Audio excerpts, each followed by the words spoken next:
This video isn't to show you how to do a brake job, it's just to show you the difference between the front and rear brakes.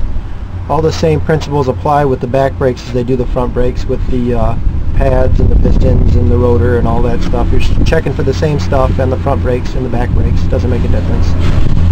Only difference is there isn't a mounting bracket. It's just the caliper that mounts straight onto the hub and the axle.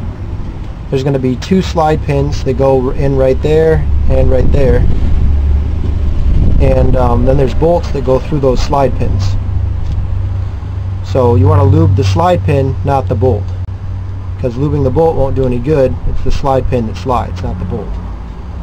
So there's the pads. It has a little bit of a different wear indicator. It's a little metal piece right there that sticks out, and whenever brakes squeak, it's that metal piece that's rubbing that you hear.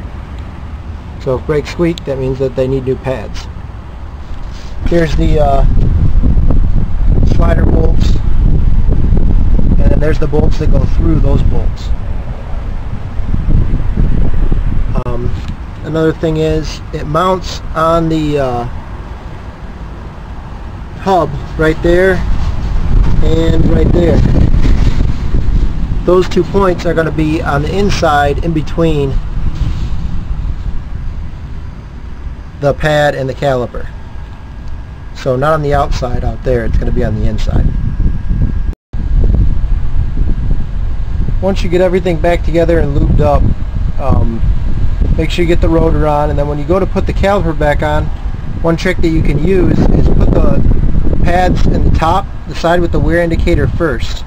Slip that in and get the bottom lined up as best you can, like that. That's supposed to be seated all the way against that metal piece. That pad right there is supposed to be seated against there. So once you get it lined up, just give the caliper a couple taps with the hammer and everything will slide right into place. And there's the only tools I needed to do a rear brake job on this Explorer. Just a hammer, a breaker bar with a 19mm socket, socket wrench with a 10mm socket for the caliper, a screwdriver to pry the plate off, or the lug nut cover, some brake cleaner, and some brake lube or anti-seize.